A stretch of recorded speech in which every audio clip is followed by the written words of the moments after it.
চলে এসেছি ব্রেকফাস্ট খেতে। এখন 11:30 হয়েছে। স্টুডেন্টরা বিভিন্ন স্বেচ্ছাসেবী সংস্থা মিলিয়ে প্রায় 40 ইউনিটের কাছাকাছি blood already. Hello, good morning, welcome back to my channel. আশা করি তোমরা সবাই ভালো আছো, আমিও ভালো আছি। তো আজকে একটা ঝকঝকে দিন শুরু হয়ে গেছে, আমি আমার ঝকঝকে ব্লগও শুরু করে দিলাম। এখন সকাল 8:15 মতো হয়েছে। তো আজকে ব্লগটা আমি এখন থেকেই স্টার্ট করলাম। তো চলো আজকে সারাদিন কি করব সবটাই তোমাদের সাথে শেয়ার করব। আর সকালের অনেকটা কাজই আমার মিটে গেছে আপাতত। তো চলো তোমাদের সঙ্গে বাকি কাজগুলো শেয়ার করি। এবার আমি চলে এসেছি, দেখো ডাইনিং টেবিলটা মুছে নিচ্ছি। বাকি যে সমস্ত টুকিটাকি কাজ ছিল সেগুলো এখনও পর্যন্ত হয়নি। তো আমি সকালবেলা মুছে নিই, তোমরা দেখেছো এর আগেও প্রতিদিনই এইভাবেই আমি করি। তো আজকেও তাই করে নিচ্ছি। এরপর আরও যে সমস্ত টুকটাক কাজ থাকবে সেগুলো করব, তার আগে টেবিলটা মুছে নিলাম। এবার আমি চাল ধুতে চলে এসেছি। আর বন্ধুরা, আমার যখন কোনো মন খারাপ হয় আমি কিন্তু তারপরেও কিন্তু হাসার চেষ্টা করি। এটা আমি আমার বাড়ির লোকও সবাই জানে, তারা কিন্তু কখনো বুঝতেই পারে না যে আমার কোনো বিষয় নিয়ে আমার মন খারাপ আছে বা কিছু। কারণ আমি কাউকে বুঝতেই দিই না, কারণ আমি হাসি খুশি থাকার চেষ্টা করি। কারণ সেই দুঃখের ব্যাপার নিয়ে বা মনটা খারাপ কোনো বিষয় হলো সেই নিয়ে বেশি কিছু আলোচনা করতে বা এ করতে আমার পছন্দ হয় না, ভালো লাগে না। আসলে মনে হয় একটু হাসি খুশি থাকবো, দুঃখটাকে সরিয়ে রেখে একটু হাসি খুশি থাকবো। এতে আমার মনে হয় কিন্তু জীবনটা অনেকটা ইজি হয়ে যায়। তোমরাও হয়তো অনেকে এরকমই করো।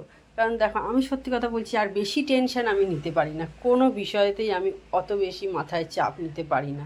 বেশিক্ষণ আমি কোনো কিছু মাথায় রাখতে পারি না। একটু কিছু মনে করলাম, চিন্তা করলাম, তারপরে ফ্ল্যাশ আউট করে দিয়ে আবার আমি আগের মতো থাকার চেষ্টা করি।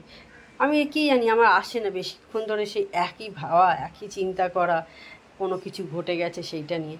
হয়তো জানি না এটা ভালো কি খারাপ, সেটা আমি জানি না। এবার জামা কাপড় কাচা হয়ে গেছে, দেখো আমি সব শুকোতে দিয়ে নিচ্ছি। আর এখন আর ছাদে যাই না, নিচেই দিয়ে দিই। যা রোদ্দুর, তাতে আর ছাদে যাওয়ার দরকার হয় না। একটু মাঝে মাঝে হয়তো ওলট পালট করে দিলাম, ব্যাস, তাতেই হয়ে যায়। কিন্তু ছাদে আর যাই না, বড্ড গরম, ভালো লাগে না যার জন্য ছাদে যেতে। তো সেই কারণে আমি নিচেই সব শুকোতে দিয়ে দিই। আর এরপর আমি ব্রেকফাস্ট বানাতে যাব। আমার একটু শুকোতে দিয়ে নিই, তারপর আমি ব্রেকফাস্ট বানাতে যাব। আর তারপরে আপাতত কাজের ছুটি। তো চলে এসেছি ব্রেকফাস্ট খেতে। এখন 11:30 হয়েছে। 11:30 হয়েছে। ব্রেকফাস্টটা খেয়ে নিই। আজ ছাতুর শরবত দেখতে পাচ্ছ। চিয়ার্স।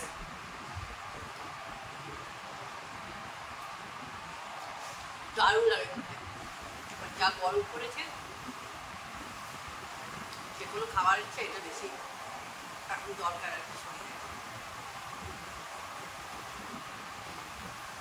হেলদি এবং টেস্টি। ডায়েট ফায়েট যারা করে তারাও খায়।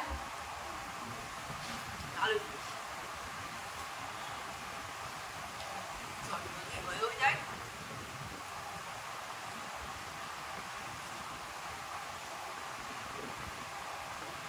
তোমরা খেতে ছাতুর শরবত খেতে ভালোবাসো, কমেন্ট করে জানিও।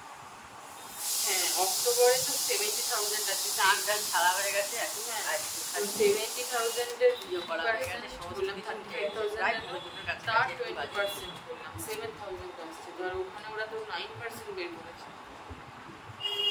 এই 9,000 আইসক্রিম এগুলো ভালো, সেটাই বুঝতে পারছি। কিনে রাখি আমরা, এরকম বাড়িতে কিনে রাখি, যখন ইচ্ছা হয় একটা করে বের করে খাই। ও দেখো, আমি ভালো, আমি সেপ্টেম্বরে চলে গেছি। হ্যাঁ হ্যাঁ হ্যাঁ হ্যাঁ, ঠিক ঠিক।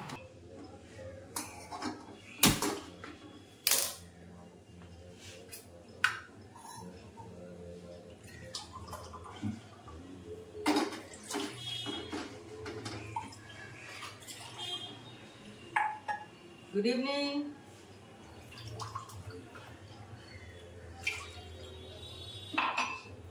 আজকে অনেকক্ষণ পর আমি অন হলাম।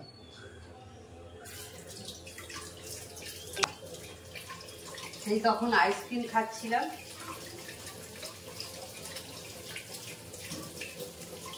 আর আইসক্রিম খেতে বেশ ভালো লাগে আমার বেশ কেন দারুণ লাগে আর কি। আমাকে যখনই দিও আমি তখনই খেয়ে নেবো। সে সকাল, বিকেল, সন্ধে, শীত, এই যে গ্রীষ্মকালেই যে শুধু খাচ্ছি তা না, শীতকালেও আমি আইসক্রিম খেতে পারি। আমার আইসক্রিম, চকলেট এই জিনিসগুলো কিন্তু খুব ভালো লাগে খেতে। আর আইসক্রিম আমি সব রকমের ফ্লেভার খেতে ভালোবাসি। এইটা খেতে ভালোবাসি, ওইটা খেতে ভালোবাসি, এটা ভালো লাগে না, চকলেট খাই না বা স্ট্রবেরি খাই না, এরকম আছে। আমি সব রকমের খাই, খুব ভালো লাগে আমার চকলেট এই আইসক্রিম খেতে। আমি মনে আছে আমরা ডিসেম্বর না জানুয়ারি নাগাদ, ডিসেম্বরের শেষ মনে হচ্ছে, আমরা গ্যাংটকে ছিলাম, মারাত্মক তখন ওখানে ঠান্ডা, আমি তখনও ওখানে আইসক্রিম খেয়েছি, খুব ভালো লাগছিল খেতে, একদম পুরো শক্ত হয়েছিল আইসক্রিমটা।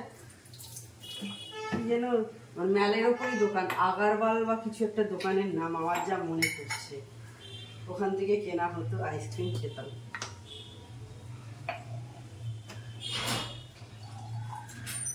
আর সব রকমের খাই, এটা খাই না, ওইটা খাই না, অনেকে খায় না, চকলেট কেউ পছন্দ করে না, কেউ স্ট্রবেরির গন্ধটা নিতে পারে না, বা একটু ভালো কিছু খাবে, আমার তা না, আমার চা দেবে সে একদম নর্মাল আইসক্রিম থেকে আর যত দামি দাও সব খেয়ে নেবে। চকলেটও তাই খুব ভালো লাগে খেতে, ডার্ক চকলেট হোক, এমনি চকলেট হোক, আর ডার্ক চকলেট তো বলে খুবই ভালো, বিভিন্ন দিক থেকে সুগার টুগার আছে যাদের তাদেরও ভালো, তারপরে যারা একটু মানে মানসিক দিক থেকে একটু এতে ভোগে তাদেরও খাওয়া ভালো বলে, ভীষণ এনার্জি দেয়।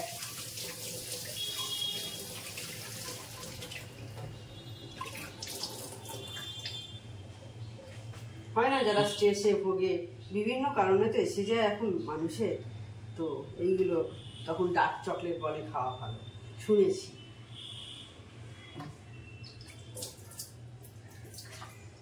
তো যাই হোক, দেখো আমার হয়ে গেছে চা করা। স্টুডেন্টরা বিভিন্ন স্বেচ্ছাসেবী সংস্থা মিলিয়ে প্রায় 40 ইউনিটের কাছাকাছি ব্লাড অলরেডি ডোনেট হয়ে গেছে, আরো চলছে। পুরো এই টিভিতে দেখছিলাম চা খেতে খেতে তখন যে কাঞ্চনজঙ্ঘা এক্সপ্রেস আর মালগাড়ি অ্যাক্সিডেন্ট হয়েছে, 9 জন মারা গেছে, কাঞ্চনজঙ্ঘা মালগাড়ির গার্ড, চালক সবাই এরকম মারা গেছে, মানে কাঞ্চনজঙ্ঘা এক্সপ্রেসের যাত্রীরাও মারা গেছে, প্লাস 2 জন রেলকর্মীও মারা গেছে। তো মানে এগুলো দেখতে কিন্তু খুব খারাপ লাগে, মানে বারবার সেই রেল অ্যাক্সিডেন্ট কেন যে হচ্ছে, মানে মানে আমাদেরই সাধারণ মানুষেরই প্রাণ যায় আর কি, মানে আর রেলে তো যেতেই হবে লোককে, মানে এই তো নয় যে সব জায়গাতে সব প্লেনে করে যাওয়া সম্ভব হয় না, আর সবার পক্ষে সম্ভবও নয়, সব জায়গাতে যাওয়াও যাবে না এবং সবার পক্ষে সম্ভবও হবে না। তো সাধারণ মানে আমাদের মতো লোকেদের মানে প্রাণের কোনো নিশ্চয়তা নেই, মানে এই যে চলে গেল কারো প্রাণ চলে গেল, এর দায় কে নেবে? কেউ তো নেবে না বলো, যার বাড়ির লোকে যাচ্ছে। বা এমনও অনেকে অ্যাক্সিডেন্ট হয় ওই 2 লাখ টাকা মারা গেছে আর 50,000 টাকা ইনজুরির জন্যে, কি হবে একটা মানুষের? ধরো মানে মানুষের কি টাকা মানে জীবনের দাম ওই 2 লাখ আর 50,000? এই মানে দেখো মানে এরকমও তো হয় অনেকের হাত কাটা গেছে, কারোর পা কাটা গেছে, এবং অনেকে এরকমও হয় মানে এমনভাবে গুরুতরভাবে মানে আহত হয়, মানে স্পাইনাল কর্ড বা বিভিন্ন শরীরের অঙ্গে লাগে, মানে সারা জীবনই সে শুয়ে থাকতে হবে এরকম অবস্থা হয়ে যায়, বা বিশাল একটা খরচা সাপেক্ষ ব্যাপার এসে যায়। তো এই যে মানে একজনের সারা জীবন যে নষ্ট হয়ে গেল, মানে বেঁচে থেকেও তার জীবনে কোনো ভ্যালু রইল না, মানে সে কোনো কিছু করে খেতে পারবে না বা কিছু করতে পারবে না, করে খাওয়া তো দূরের কথা, সে হয়তো বিছানা ছেড়েই দীর্ঘদিন উঠতে পারবে না, বা মানে এটা কি মানে মানে খুব খারাপ লাগে যার জন্য এগুলো, মানে বারবার সেই ট্রেনে accident, train accident, train accident কেন হয় বাবা? সত্যি কথা একটু কি মানে সেই রকম কিছু করা যায় না? আমি এটাই ভাবি যে আটকানোর হবে না, হয়তো সেরকম মানে হতে পারে না, বিদেশেও অ্যাক্সিডেন্ট হয়, কিন্তু আমাদের দেশে একটু বেশি হয়, এটাই আমি বলতে চাইছি আর কি। মানে খারাপ লাগছে দেখে এটাই। আজ বাড়িতেই বসে আছি, কোথাও বেরোয়নি, আর দেখো বসে বসে বাড়িতে এই ওয়াইন কালারের নেল পালিশটা করলাম, লিপস্টিক বলছি, দেখো বেশ ভালো না কালারটা? ওয়াইন কালারের, বেশ ভালো লাগছিল, এটাই পরলাম, অনেকদিন পরা হয়নি, আমার বেশ ভালো লাগলো। আর আমি পরলে দু হাতেই পরতে পছন্দ করি, বেশ ভালো লাগলো কালারটা। এটা জুডিও থেকে কিনেছিলাম। এই এখন 9টা বেজে গেছে, বাড়িতেই আছি। তো চলো আজকে রাত্রিরে কি রান্না হয়েছে দেখিয়ে দিয়ে আমি ভিডিওটা এন্ড করে দিই।